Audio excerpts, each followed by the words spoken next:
আমাদের ডেস্টিনেশনে চলে আসছি। ইয়েস, এই যে এইটাই হচ্ছে আমাদের সেই কাঙ্ক্ষিত ডেস্টিনেশন। সহস্রধারা ঝর্ণা থেকে আমরা এখানে আসছি। এটা হচ্ছে সুপ্তধারা ঝর্ণা, আর সুপ্তধারা ঝর্ণার ট্রেলটা হচ্ছে এরকম। তো ওই একই রকম আর কি, জাস্ট এর আগেরটা তো আমরা এরকম ভাবে স্টেপগুলা পার করে যাওয়া লাগছে, এটা তো সেম। তো ভাড়ার বিষয়টা হচ্ছে এইখান থেকে আবার মেন রোডে যাইতে 300 টাকা ভাড়া নেবে সিএনজি, যেটা কথা বলে যেটা বুঝলাম। আর আমরা হচ্ছে ওই যে সামনে আমরা আরো 3 জন ভাই পাইছি, ছোট ভাই, ওরা রাজশাহী থেকে আসছে। ওদের সাথে আমরা গ্রুপ করে সিএনজি ভাড়া করে আসছি আর কি। সেই ক্ষেত্রে আমাদের 2 জনেরই টাকা সেভ হচ্ছে আর কি।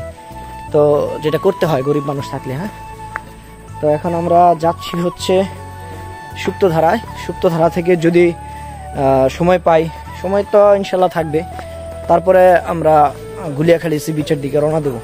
এই খাদটা দেখেন কি পরিমাণ গভীর, ও মাই গড। এখান থেকে পড়লে বাঁচার সম্ভাবনা একদম নাই বললেই চলে। এই যে বৃষ্টির দিন কিন্তু এই রাস্তাগুলা অনেক পিচ্ছিল হয়, ঠিক আছে।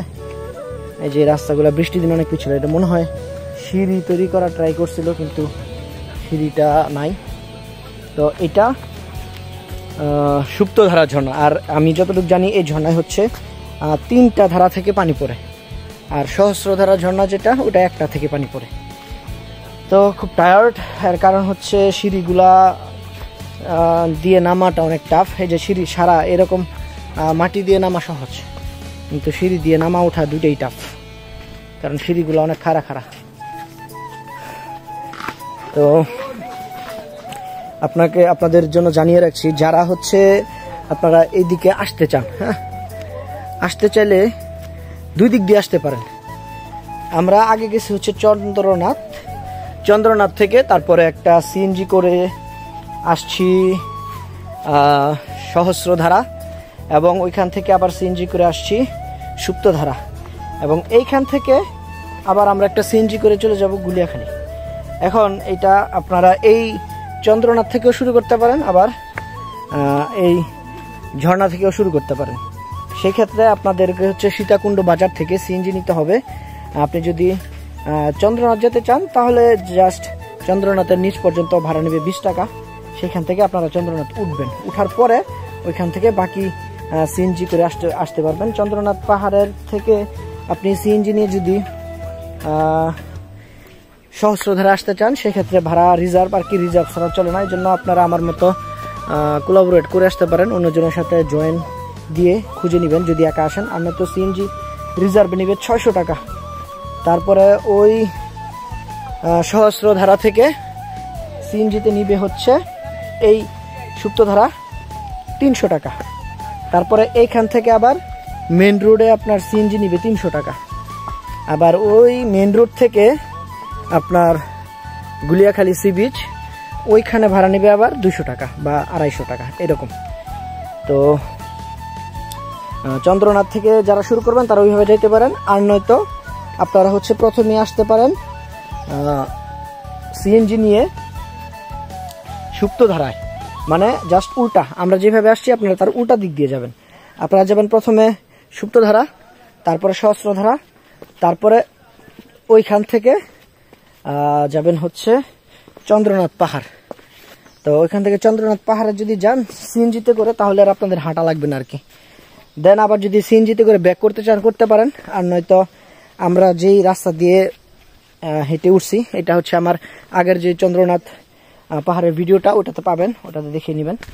তো ওই দিক দিয়ে আপনারা নামলে একদম চন্দ্রনাথের যে গেট, ওইখানে নামতে পারবেন। ওইখান থেকে আবার 20 টাকা ভাড়া দিয়ে সীতাকুণ্ড চলে যেতে পারবেন। তো এই হচ্ছে সিস্টেম, আপনি 2টা দিক থেকেই আসতে পারেন। এখন কোন দিক ভালো হবে, যারা মনে করেন আপনার হাঁটতে পছন্দ কম করেন বা কম হাঁটতে চান, তাদের জন্য ভালো হবে হচ্ছে আপনি প্রথমে চলে আসবেন এই সুপ্তধারায়, তারপরে আপনি সিএনজিতে করে যাবেন সহস্রধারায়, তারপরে সিএনজিতে করে যাবেন চন্দ্রনাথ। দেন আপনার কোনো হাঁটা লাগবে না। তারপরে আবার ব্যাক করার সময় আপনি সিএনজিতে করে ব্যাক করতে পারেন। তাহলে আপনার এই 3টা রাস্তা কোনোটাতেই হাঁটা লাগবে না। কিন্তু এই যে এই সিঁড়ি যেটা আছে দেখেন কতগুলো সিঁড়ি, সিঁড়ি কিন্তু আপনার ভাঙতেই হবে। আমার মনে হয় আমরা প্রায় চলে আসছি। ওই যে সামনে দেখা যাচ্ছে ঝিরিপথটা। এই ঝিরিপথ মানে হচ্ছে আপনার পাহাড় থেকে পানি আসছে। তো ঝিরির পানি দেখে কল্পনা করা যায় বা অনুমান করা যায় যে এখানে কি পরিমাণ পানি থাকবে। এখানে একটা সেতুর উপর চলাচলের জন্য একটা নোটিশ আছে যে 1 থেকে 2 জনের অধিক চলাচল নিষেধ। এর কারণ হচ্ছে সেতুটা ছোট, এই যে দেখতেই পাচ্ছেন আপনারা, এই যে ব্রিজটা, এটাতে যদি একসাথে অনেক মানুষ আসে তাহলে কিন্তু অ্যাক্সিডেন্ট হওয়ার সম্ভাবনা অনেক বেশি। বলা আছে যে একসাথে 2-3 জনের বেশি চলাচল করবেন না, কারণ সেতুটা একদম ছোট। তো আমি এখন একদম সুপ্তধারা ঝর্ণার কাছাকাছি আছি। তো সুপ্তধারা ঝর্ণা দেখা যাক কি পরিমাণ পানি আছে। তবে আমার ধারণা হচ্ছে এখানে পানি পাওয়া যাবে একদম কম, কারণ ঝিরিপথে যে পানি দেখলাম ওই পানির অনুমান করলে এখানে পানি কম পাওয়া যাবে। দেখেন এই রাস্তা দিয়ে হাঁটা সহজ, কিন্তু ওই যে সিঁড়িগুলা যে ভাঙে আসলাম, ওরে বাপ রে বাপ, ওই সিঁড়িগুলা দিয়ে হাঁটা অনেক টাফ, সো টাফ। মনে হয় ঝর্ণার কাছাকাছি চলে আসছি, কারণ ঝর্ণার শব্দ, পানির শব্দটা আমি এখন এখান থেকেই পাচ্ছি, এবং হচ্ছে টুরিস্টরা ওইখানে যে অনেক চিল্লাফাল্লা করছে ওইগুলো শোনা যাচ্ছে। তবে পানি দেখে আমি হতাশ। ওই যে দেখেন অল্প অল্প পানি আসছে, যে পরিমাণ পানি আসছে তাতে বোঝা যাচ্ছে যে এখানে কি পরিমাণ পানি হবে। তো সমস্যা নাই, আসছি যেহেতু। আমার কাছে প্রকৃতি ভালো লাগে। এই যে একটা জঙ্গলার ভিতর দিয়ে আসলাম, দেখেন আমার কাছে এইটাই অনেক ভালো লাগতেছে। আর কারণ হচ্ছে প্রকৃতি একমাত্র মানুষের নিরেট বন্ধু, যে কখনো কাউকে হতাশ করে না।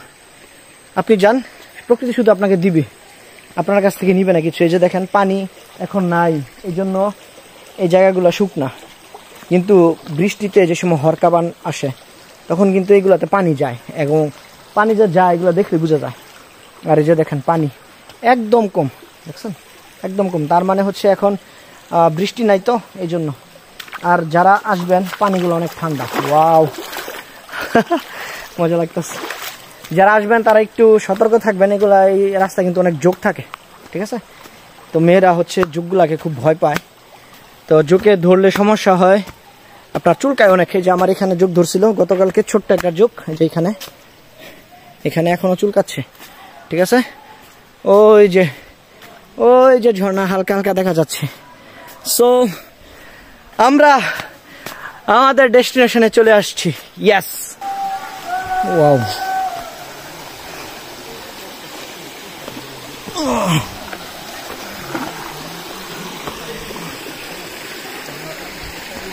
ওই যে সামনে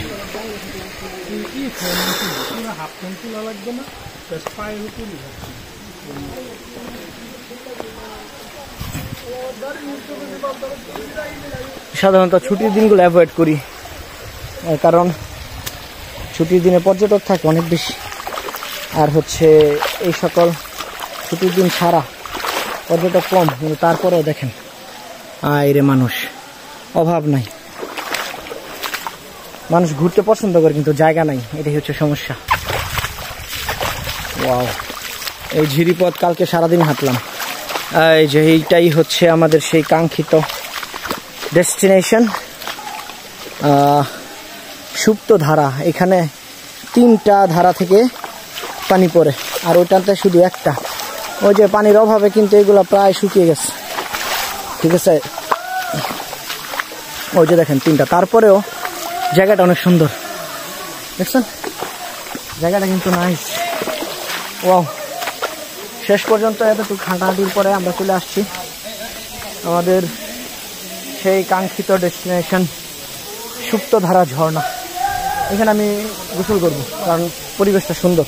ওই যে গোসল করার মতো খুব সুন্দর জায়গা আছে। আর এই যে ওনার স্টেমিনা আজকে বেশি, এই জন্য আগে চলে আসছে, আর আমার স্টেমিনা কম, হাঁটুতে ব্যথা হাঁটতে হাঁটতে, তাই আগে আসতে পারি নাই। ওয়াও, জাস্ট চারপাশের পরিবেশটা একবার দেখেন, অসাধারণ। চারপাশে পাহাড়, আর এখানে এই যে তিনটা ধারা থেকে এক নাগারে পানি পড়তেছে, দেখছেন? চারপাশের পরিবেশটা একদম অসম।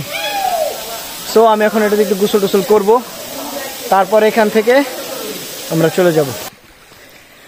সুপ্তধারা থেকে আমরা চলে আসছি এখন।